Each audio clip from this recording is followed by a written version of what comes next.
This is Locked On Bets, the daily betting show that means business from the Locked On Podcast Network. Hosted by Lee Sterling and Kevin Rogers, they're dropping fearless picks with an inside edge to put money in your pocket. If there's action, they've got the lock. This is where smart bets start. It's Locked On Bets. Welcome to the Thursday edition of Locked On Bets. Kevin Rogers and Lee Sterling of Paramount Sports with you. And as always, we appreciate you making Locked On Bets your first listen of the day here on the Locked On Podcast Network, the #1 sports podcast network currently.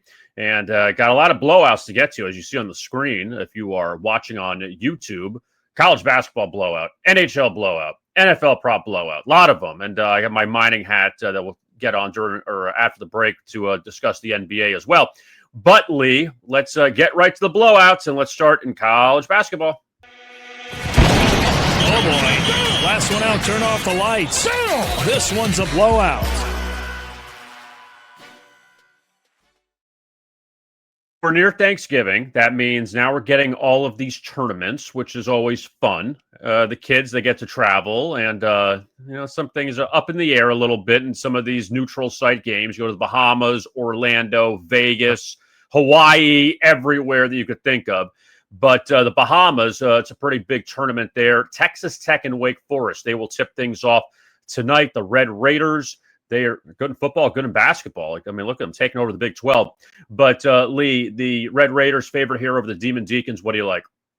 Yep, I like when the Power 4 teams play each other. I know they have the Big 10 ACC Challenge, but this is a nice game here. I think it's Bahamas Invitational here in the Bahamas. 15th ranked Texas Tech takes on Wake Forest, who's been very competitive the last couple years. Now, Wake Forest played UMass Lowell on Sunday. They did cover 109-75 as a 31.5-point favorite, but they were trailing for a while in that game. So watch that game. Wasn't real impressed with Wake Forest here.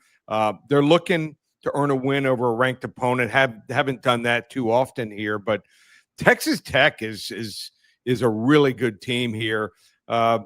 Just think that they don't beat themselves. They're 48th. Remember, there's like 360, 70 Division I teams now. They're 48th in the nation. Don't turn the ball over here. Usually just right around 10 times per game. Beneficial because Wake Forest, 33rd in the country, they force 17.5 turnovers a night and 8th with 12.5 steals per game. Wake Forest doesn't shoot the ball all that well, especially from three-point land here. I'm going to lay the points here. My first blowout special on a Thursday, Texas Tech in the Bahamas. Big 12, they're dominating all the sports. They're pretty good in baseball, too.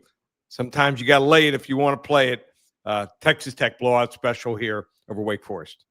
And we saw Arizona beat UConn last night, and another good win for a Big 12 team going on the road and beating Dan Hurley. I'm sure that post-game was very pleasant in that locker room last night for the Huskies.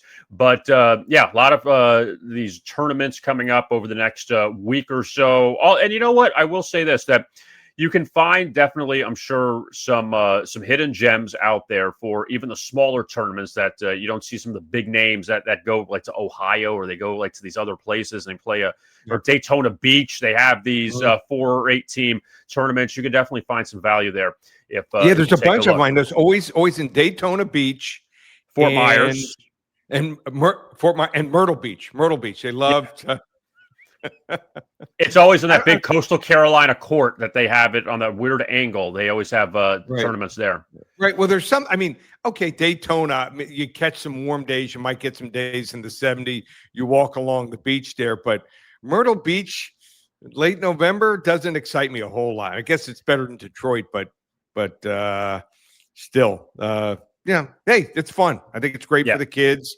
Get out and sometimes if these kids, trust me, they look at the schedule, they know they're going to the Bahamas. That's a nice perk. Their family usually joins them too.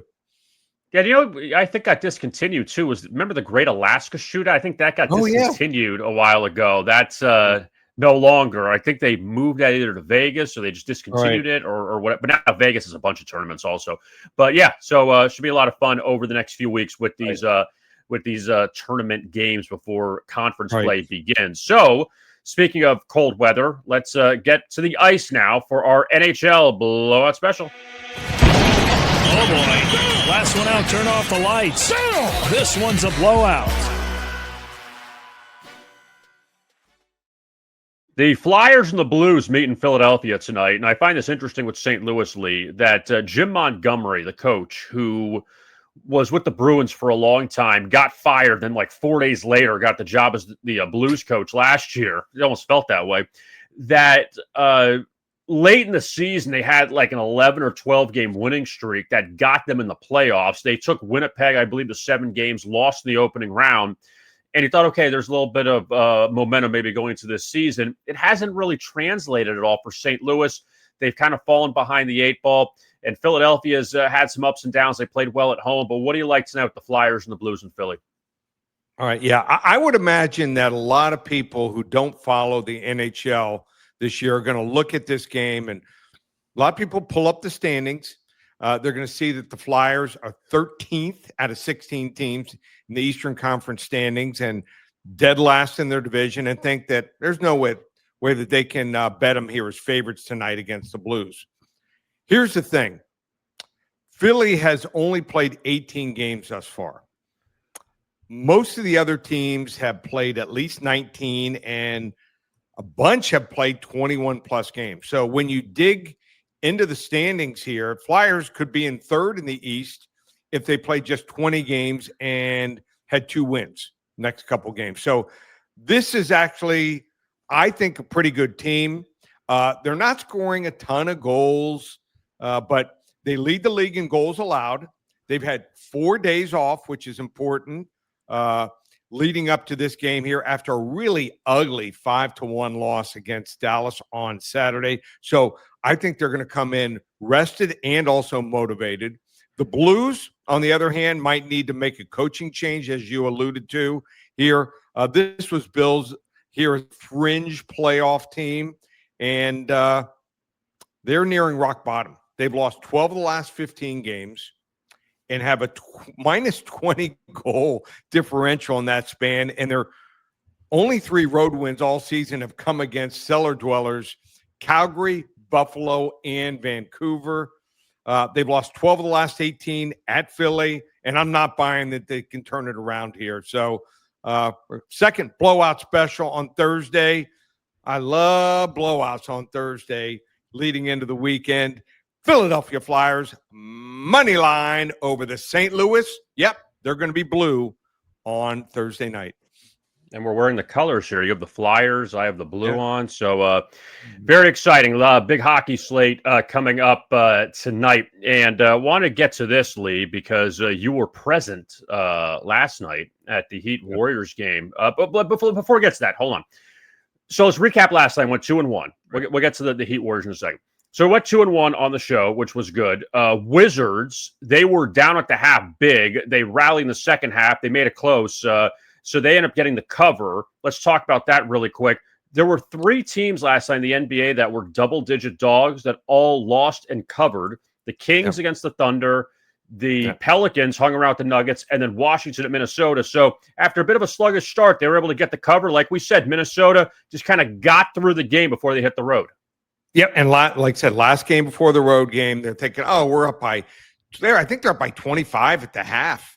So you think at the halftime they're focused? Nah, they're just thinking, hey, I got to go home after this game, got to pack, got the flight out tomorrow morning, got to tie up a few loose ends, going to meet some relatives and friends after the game, sign a couple autographs. That's the way it goes in the NBA. These guys just aren't focused in the regular season. Young teams like Washington, they got some hungry kids. They got some kids that want to play, they want to ball, and they're not going to give up. So double-digit dogs on the road.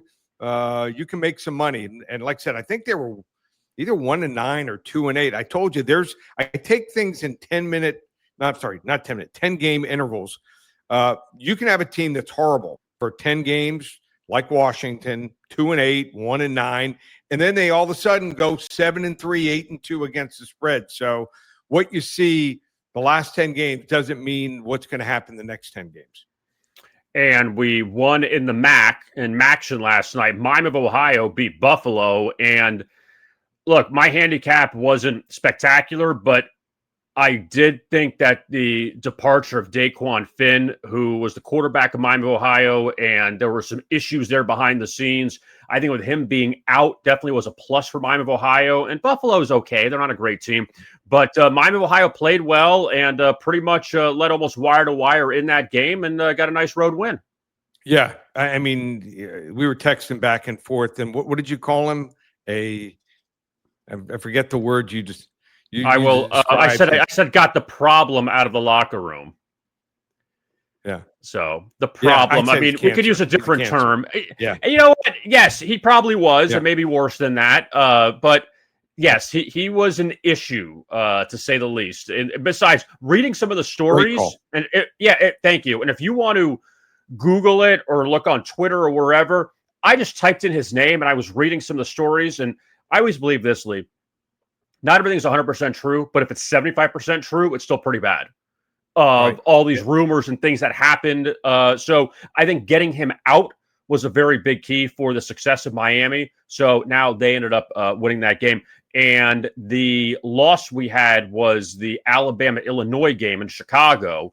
And we talked about yesterday the Crimson Tide. Yeah, they don't play a lot of defense, very good offensively.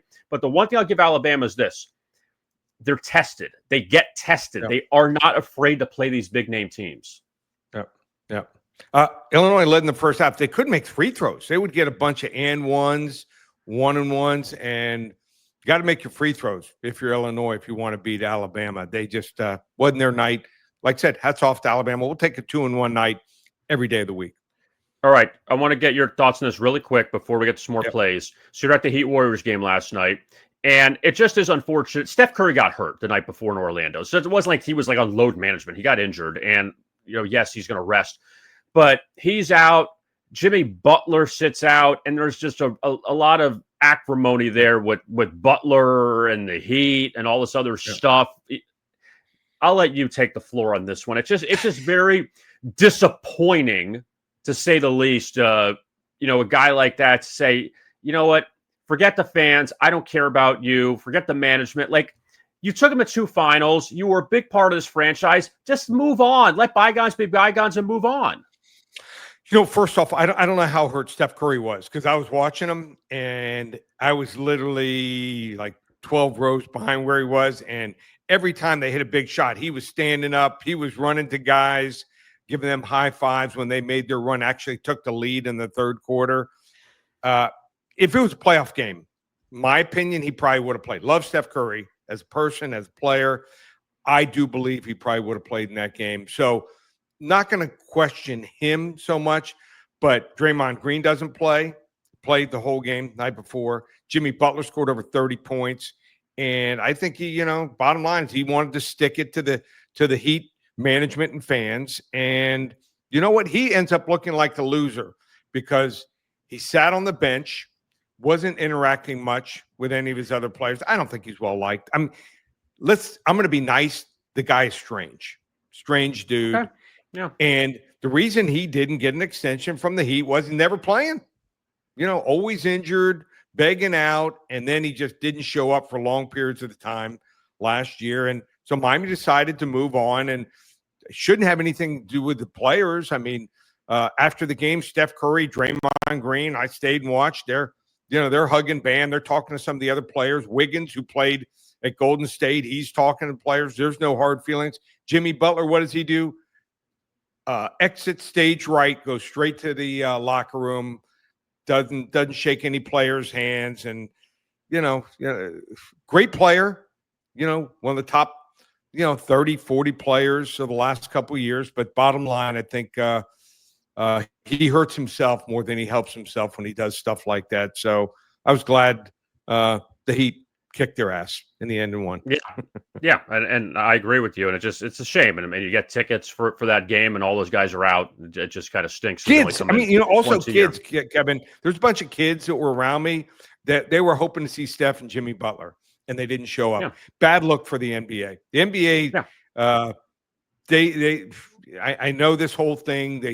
You can say you have an injury, but the bottom line is there needs to be less load management here. And when you only have one chance to see a team from the other conference, people come in. There's people that came in from other countries to see that game. So well, and also I will say this before we step to the break that there needs to be less back-to-backs too. I think that's a killer too. If there's a day off in between, you probably get these guys playing more. The back-to-back doesn't help the cause either for these players. All right, coming up, we will get to an NBA hidden gem, also NFL prop, NFL lock for tonight between the Bills and the Texans. All of that is straight ahead. You are listening to Locked On Bets. Let's talk now about FanDuel, and we are right in the midst of NFL season. FanDuel is an offer you don't want to miss. Right now, new customers can bet just $5 and get $300 in bonus bets if you win. That's right. Pick a bet, put down $5, and if it hits, you'll unlock $300 in bonus bets to use across the app. So what can you do? So many things. Bills, Texans tonight in Houston. Buffalo nearly a touchdown favorite at FanDuel. You could bet on the Bills. You want to money line the Texans, maybe? Look for the upset. Also, player props. Josh Allen of the Bills. You could look at his passing yards, his touchdown passes, his rushing yards, so many different things with him, with maybe some of the Texans players. Even though you have no C.J. Stroud, what the other guys can do too. Oh, by the way, you also have postseason stuff, awards, MVP, Matthew Stafford of the Rams. He's the favorite right now at FanDuel to win that award. Also, Super Bowl champions, the Eagles, who won it last year. They are the favorite this year, or at the moment right now at FanDuel. AFC champion, NFC champion. Also, you want to look at the college football, college basketball, NBA, NHL. All of that is at FanDuel. So what are you waiting for? Visit FanDuel.com to download the FanDuel app today and get started.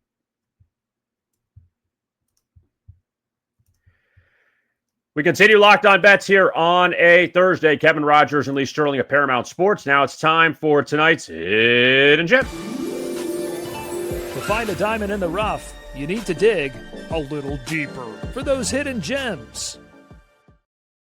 All right, Lee, we're going to look at the first quarter play between the Hawks and the Spurs as they meet in San Antonio tonight. No Wemby for the Spurs. He is still sidelined, but I do like Atlanta we're going to go the first quarter tonight. You know I love these first quarter plays, Lee. But we're going to go with Atlanta in the first quarter tonight against San Antonio. Now, why? Because Atlanta's been fantastic in the first quarter this year, especially on the road. They're 7-2 so far in the first quarter. They have not trailed after the first quarter in consecutive games this year. And they lost to a Detroit team on Tuesday. That's been the hottest team in the league. They've won 11 in a row. So that was kind of a tough spot. Coming back from a road trip, coming home, and now they're back on the road. Now, for San Antonio, they are wrapping up their homestand tonight, and they're headed on a long road trip after this. And they're coming off a couple wins over Sacramento, Memphis, two not-so-great teams in the Western Conference. They blew a couple games against Golden State to start the homestand. San Antonio's been good in the first quarter too, so I don't want to take away from them. But I think Atlanta just more comfortable on the road so far this year, at least early on. So we're going to go with the Atlanta Hawks. First quarter, it's plus a half point. So worst case, they tie or still a winner, but let's hope for them to take the lead after one. We're going to take the Hawks, hidden gem, first quarter tonight against the Spurs. Love it. All right. I don't have a lot of time tonight with a college game, an NFL game, college basketball. So I'll fit it in there somehow. It might be on my computer. May not make the top 3 screens as far as TV watching, but I was just trying to give you a 25-minute window. I didn't want to tie you down for 3 hours. So I thought of you with that one. The NBA is what? 17, 18 minutes, something like that? No, WNBA is fast. The NBA is maybe like 25, I would say. But they play less minutes, isn't it? How many minutes? No, those are 10-minute quarters in WNBA. It's 12 in the NBA. Okay. So got to get a few more minutes. And we have some more TV timeouts. That's why it takes more time. All right, let's get to the NFL now. A couple picks here. First, blowout special for a prop on Sunday. Oh, boy. Last one out. Turn off the lights. This one's a blowout. Can we say the red hot Jets? They are going to Baltimore to take on the Ravens, and Lamar Jackson. They're getting the band back together, the Ravens, and all of a sudden now trying to move up the AFC North standings after some struggles early in the season. But Lamar healthy again. Lee, what do you like with his touchdown prop coming up Sunday against New York? Yes. So the Ravens coming off, I thought, 2 lackluster wins. They won the game, but didn't look great, but they played 2 good defenses. Lamar Jackson, over 1.5 touchdown passes, minus 120. I think it's going to go up. The line's going to end up 130 to 150. He's thrown 1 touchdown pass in the last 2 games. That's it. He threw 2 interceptions last week against the Browns, who have actually a good defense. But this is one of those get-right spots here. Against bad teams, the Ravens make big plays. That's their history. He is a bounce-back quarterback. I know he showed up on the injury report with an ankle, but he's playing.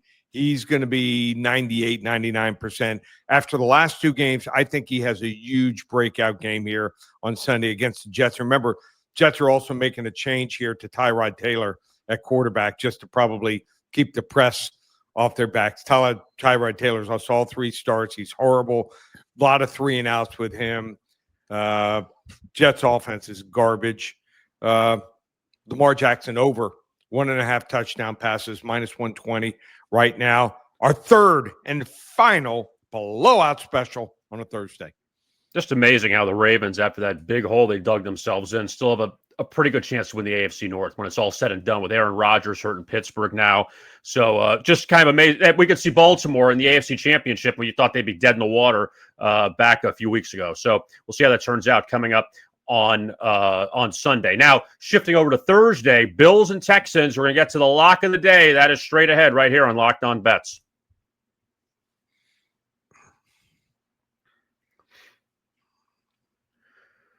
Locked On Bets continues here on a Thursday. Kevin Rogers and Lee Sterling of Paramount Sports. Week 12 of the NFL starts tonight. In the AFC, the Bills, who are trying to get a little bit of momentum after that big win over Tampa Bay. Houston with still issues at the quarterback position.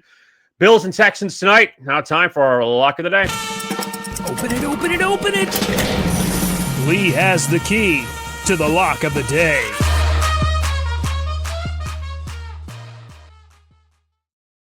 Buffalo nearly a touchdown favorite here on the road at Houston. Texans off a couple close wins the last 2 weeks. Still Davis Mills, the quarterback, with C.J. Stroud out. Lee, what do you like here with the Bills and the Texans? All right, so believe it or not, Texans, who are 5-5, and if the season ended today, they'd be the last wild card, number 7 seed here, by virtue of being 4-2 in the AFC versus the 2-4 mark of the Chiefs here. I think this Houston team is lucky. Last 2 games, how they won those 2 games, crazy. But they're 5-5. They probably should be 3-7. Without C.J. Stroud, they're in trouble. Their offensive line is horrendous. Bottom 5, maybe bottom 3 in the NFL. Quarterbacks are running for their life here. One of the games they came back, team just sitting in a prevent defense that helped them.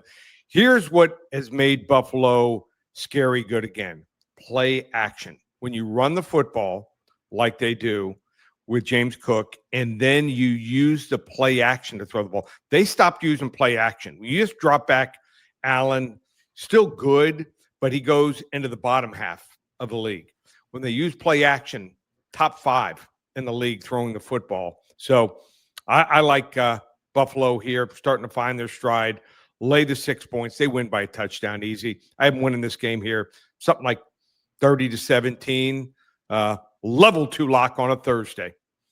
All right, let's see if the Bills keep it up there. And still behind the Patriots in the AFC East, but be dangerous once they get into the postseason. So, Lee, Dovember rolling on. Thanksgiving's next week. Roll the dough, roll everything. What do you got at Paramount Sports with everything going on? I thought you were going to say row the boat too, maybe. I'm not PJ Fleck. No, I don't do that. No, I'm not either. All right. So here's what we got going on. Football. Sundays, we have owned Sundays. 33-11-1 the last 9 Sundays. It's called Lee's NFL Sunday Golden Ticket. $197, 5 selections. We text them to you by no later. Probably have them out tonight by Friday, 12 noon, so you're ready to go for 4 weeks. Lee's NFL Sunday Golden Ticket, 5 games per week for 4 weeks, $197. You want to get college football and the NFL through the end of the month? Don't call it November. We call it Dovember. You're going to get every single game for the next 11 days. $197 if you use coupon code SAVE200 in the coupon box when you check out. That's available. We rate the games there from 10 to 50 units. And a UFC card. Have a huge UFC card. UFC is rare losing week last week, so I'm calling it my Super Saver card. I just want to make sure that you have a credit card and you have a Pulse. $5 for 5 selections. Normally $55 for 5 selections. 5 selections, $5. Starts at 10 a.m. on Saturday morning. Just want to let you know that. So I always get people that like, well, why can't I buy the UFC card at like 3 or 4 in the afternoon? Well, fight's already over. 10 a.m. it starts Saturday morning. 5 selections, $5. That's it. Hockey, we're on a roll. 6-1. Discussed one of the games. It'll be on my card. It looks like for tonight. Philadelphia Flyers, 6-1 run since Sunday there. So you want to hop on board, get the rest of the season there. That's available. Get all the way through June. It's like 7 months. Comes out to less than $200 a month. And our player props on 11-3 run there in the NFL on player props, $297. That's it. Just lowered it. $297 through the Super Bowl, and that includes college props. They're already up. We just released them for the weekend. We're ready to go. So everything's up and available. Just one place, ParamountSports.com. And don't forget to like and subscribe to our YouTube channel, Locked On Bets. Also, you can find the podcast, Locked On Bets, on Spotify and Apple or wherever you get your podcasts. We'll be back with you coming up on Friday for a lot of football selections going into the weekend. For Lee Sterling, I am Kevin Rogers. Thank you so much again for tuning in to Locked On Bets right here on the Locked On Podcast Network.